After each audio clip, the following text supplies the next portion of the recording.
of my time. Thank you, Mr. Nadler. I now recognize the ranking member of the committee, Mr. Jordan from Ohio, for much time as he shall consume. Thank you, Mr. Chairman. On October 22nd, 2020, just 2 weeks before the most important election we have, election for President of the United States, then candidate Biden said regarding his son's dealings with foreign companies, quote, "Nothing was unethical. My son has not made money from Chinese business interest." Now, there are 4.8 million reasons why that statement was not accurate. And how do we know?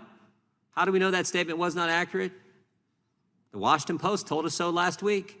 Not Mike Johnson, not President Trump, not Republicans. The Washington Post told us this last week. They did 2 stories last Wednesday, one at 11 a.m., one at 11:04 a.m. 2 8-page stories, 4 minutes apart, confirming what we already knew. The laptop was real, the eyewitness was real, the emails were real. The only thing fake 18 months ago in the run-up to the presidential election was the news. I find that amazing. 2 8-page stories, 4 minutes apart, saying the laptop is accurate, all the emails are accurate, saying this from the Washington Post, when for 18 months they said, no, it was Russian disinformation. I mean, think about what happened in the run-up to the most important election we have. Big media, big tech, and Democrats all colluded to bury that story. Something I think the American people would have liked to have known a little something about as they went to the polls to elect the commander-in-chief. And they were joined it wasn't just big tech, big media, and Democrats telling us something that wasn't true. They were joined by 51 former intelligence officials who told us it was Russian disinformation. Now think about this. This is funny how the story has changed. First, it wasn't his laptop. Then it was, it was his laptop, but it was Russian disinformation. Then it was, no, it wasn't Russian disinformation, but Joe Biden wasn't involved. And now it was, Joe was involved, but he did nothing wrong. Amazing how that's all changed in 18 months. So I look forward to hearing from our witnesses and figuring out what we can do with the Foreign Agent Registration Act of 1938. Probably does need some changes, something done to it.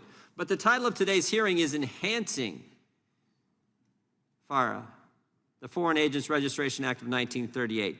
How about we just figure out a way to apply it consistently? As the ranking member said in his opening statements, this has been used just about anyone who was involved in the Trump campaign had it used against them to get information and do a prosecution, do the whole Mueller investigation, which found out there was no collusion. We obviously had collusion here. Maybe it does need to be applied, at least in a consistent fashion, to Hunter Biden. We know Hunter Biden took millions of dollars from the wife of the mayor of Moscow. We know he took millions of dollars from energy companies in Ukraine and millions of dollars from companies in China with ties to the Chinese Communist Party, including, as the ranking member mentioned, CEFC, which paid him $4.8 million in 1 year's time. Should Hunter Biden have registered under this act?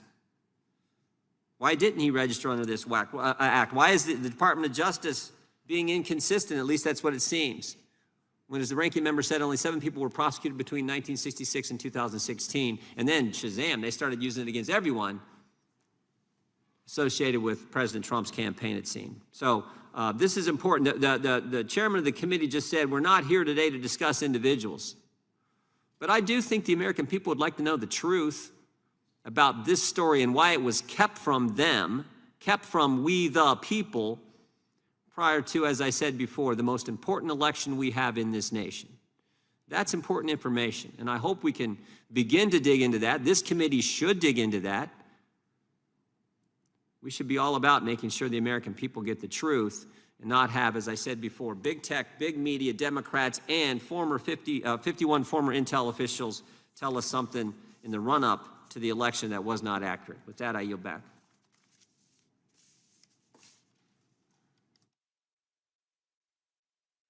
Thank you, Mr. Jordan.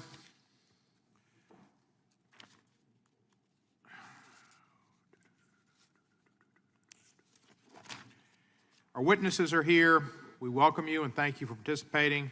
Introduce each of the witnesses before their testimony. Therefore, you might remember who they are. You get 5 minutes.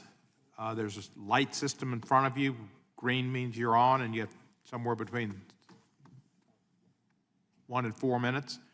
Then it turns yellow, that means you're down to your last minute, and when it turns red, that means you should be finished. Your full testimony will be entered into the record, although 5 minutes is what you're limited to in testimonial. I'll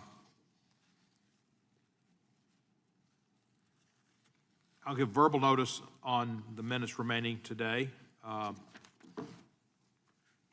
well. Before proceeding with the testimony, I'd like to remind all of our witnesses that you're under oath to tell the truth, and if you don't, you could be cited with a violation of Section 1001 of Title 18 of the U.S. Code. Our first witness is Mr. Jacob Strauss. Doctor, it says there. I guess he is a doctor.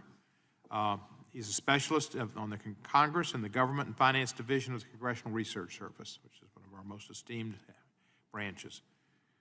He works on lobbying, ethics, commemorations, including monuments and memorials, and congressional advisory commissions.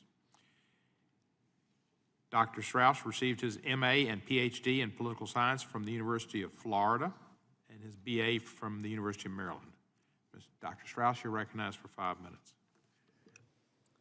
Chairman Cohen, Ranking Member Johnson, and members of the subcommittee, on behalf of the Congressional Research Service, thank you for the opportunity to appear today.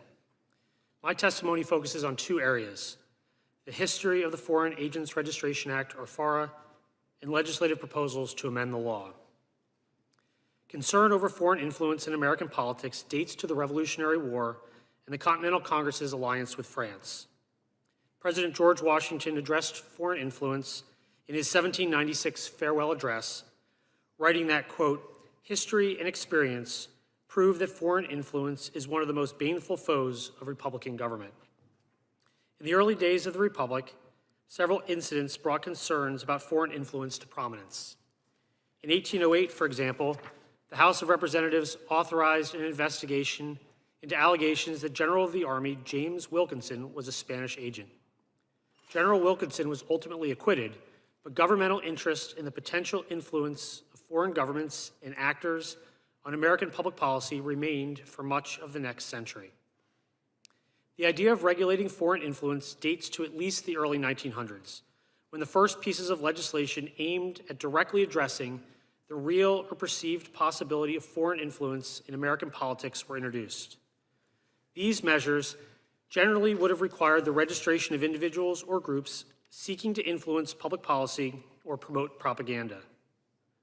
With the rise of Nazism in 1930s Germany, concern about foreign propaganda and influence grew.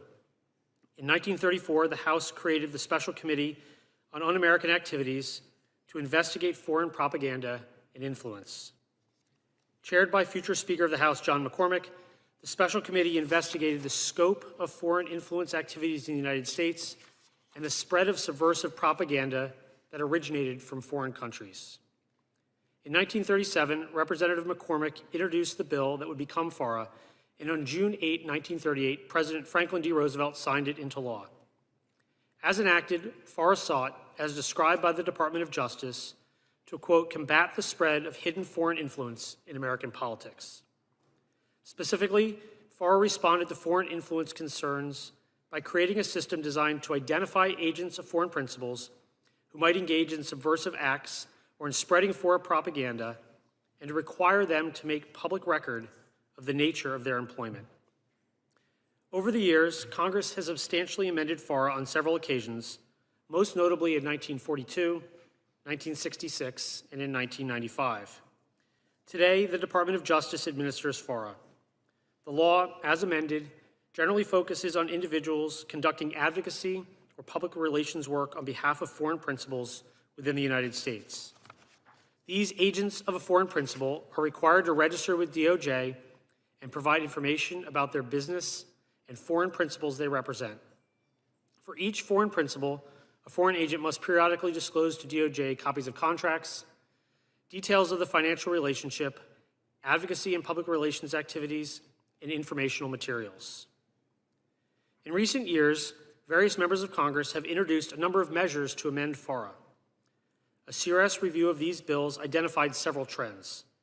Broadly, these bills propose to provide civil investigative demand authority to DOJ, change the penalties that can be imposed for noncompliance, repeal or modify exemptions to FARA, modify the administration of FARA by DOJ, amend FARA registration and disclosure requirements and public access to documents, alter the requirements for labeling of informational materials, restrict certain former federal officials, including members of Congress, from acting as foreign agents, and require reporting to Congress and the DOJ on FARA implementation, administration, and enforcement. In closing, the Foreign Agents Registration Act is more than 80 years old and primarily focuses on foreign agents engaged in advocacy activities in the United States. The congressional proposals recently introduced to amend FARA include a range of options. CRS is available to discuss these provisions further. Thank you again for the opportunity to testify. I look forward to your questions. Thank you, Doctor.